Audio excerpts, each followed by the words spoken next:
Okay, hi BookTube, Aaron here, hope you're doing okay. I thought I'd carry on with my library tour for the year, and I'm still over here at this bookcase, moving down one shelf, and hopefully I won't ramble on too much with this one. It's mainly mystery books today, and a lot of these are books I haven't read, but maybe a lot of them are books that I should read. Maybe I should read a few more mysteries, but we're starting somewhere that's a little more in my comfort zone. We've got some Arthur Conan Doyle, some Sherlock stories. So first up, we've got this. This is just Sherlock Holmes. I think the subtitle is his greatest cases or something like that. Yeah, his greatest cases. And I really did just mainly get this for the cover, and it's got it's great sort of end papers there as well. But this is, I think, 12 of Sir Arthur Conan Doyle's favourite Sherlock Holmes stories, and then it's got The Hound of the Baskervilles in there as well. So many of the stories in here are actually covered by the next book, which is just The Adventures of Sherlock Holmes. And actually recently, it's something I forgot to say in my wrap-up for January. Every now and then I've just been picking up some Sherlock Holmes stories and reading them just when I'm in the mood for reading but don't know what to read. I've been picking up Sherlock Holmes stories, and it's just been an absolute delight, just kind of falling back in love with these stories and with Sir Arthur Conan Doyle as a writer. And then again, it's kind of already covered in that larger volume, but we've just got the Hound of the Baskervilles itself in its own volume with a rather creepy cover.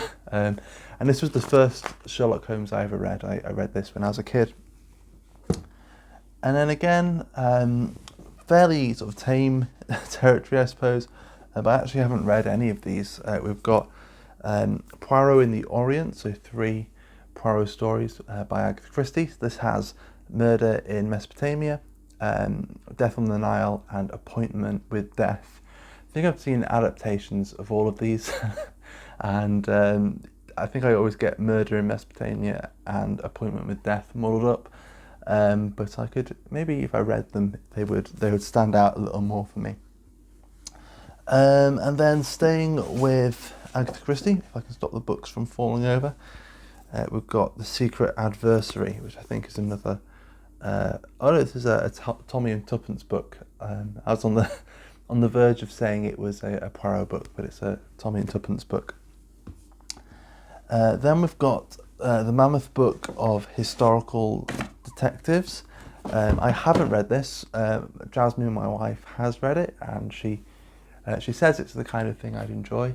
I just haven't got round to it yet, but it's just loads and loads of detective stories, sort of all over the place, really. I think there's a lot of medieval mysteries in there as well. And then if I can kind of reconstruct the bookcase, this was a surprise that we found recently. This is A.A. Milne, The Red House Mystery. So a mystery story by A.A. Milne. There'll be some A.A. Milne on the next book, the next shelf of this tour.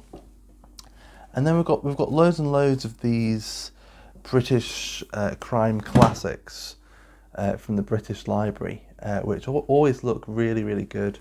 And again, Jasmine really loves mystery books, so she can read these really, really quickly. She practically inhales them.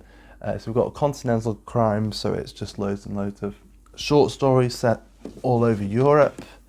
What have we got here? We've got the Cornish Coast Murder. This is just going to keep falling down all the way through. We've got the Lake District Murder. I'm sure you're seeing a bit of a pattern here already. Oh, and they're falling down on the floor. The Sussex Downs Murder. The Z Murders, or the Z Murders, I should say, being on this side of the Atlantic.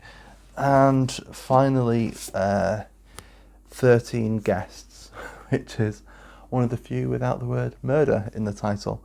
But yeah, I haven't read any of them, but they seem like the kind of book you can just open and just keep going and just read in one sitting fairly easily.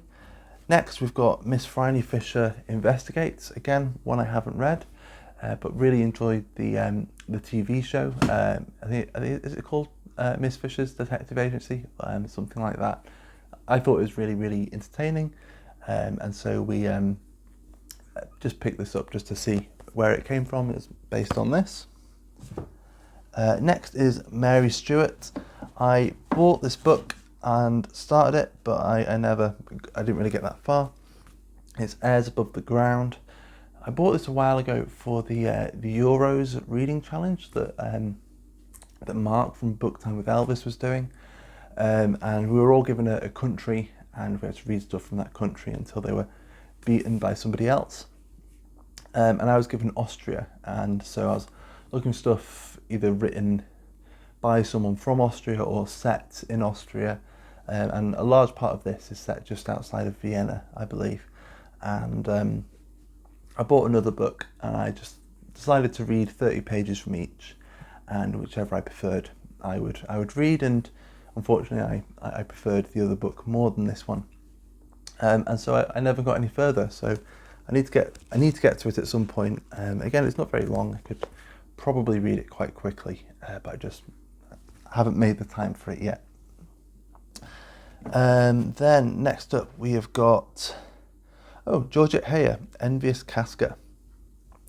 So a Georgette Heyer mystery. I read one of her romances last year. And what's this one? Penhallow, another Georgette Heyer or Heyer mystery. Oh, and another one, Footsteps in the Dark. So there we go, 3 Georgette Heyers. And then another kind of series that my wife has been making her way through. Just books you can inhale. And these are it's just the Victorian mystery series. So we've got Death at Bishop's Keep by Robin Page. Are they all Robin Page? I think they are, yeah. Death at Gallows Green. I mean, if it's called Gallows Green, surely there must be death. Death at Daisy's Folly. Death at Devil's Bridge. They just keep going. Death at Rottingdean, yeah. Death at Whitechapel. Death at Epsom Downs. And then Death at the Lizard. I think we're missing a few. Yeah, we've jumped from. They're just falling over again. We've jumped from book number 7 to 12, so we're missing a few. But I think Jasmine's just read the first 5 or so. Then we've got some P.D. James. We've got Death Comes to Pemberley. Again, I haven't read this, and I've got some more P.D. James just over there. I can see it. But I haven't read either. So I need to get to P.D. James at some point. Then we've got Murder in the Afternoon by Frances Brodie. Again, it is much more Jasmine's cup of tea, but I'm thinking, well, I was called out by AJ Dunn recently that I don't read enough mysteries, don't read enough thrillers, and I literally have a whole shelf full of mysteries, so I don't have an excuse really. But the last one for today is A Snapshot of Murder, again by Frances Brodie, with a probably quite disarmingly calm cover. Yeah, there we go. There's loads and loads of cozy mysteries, murder mysteries, classic murder mysteries as well. And that's our library tour for today. Yeah, let's see where it goes next time. Thanks for watching, and I'll see you soon.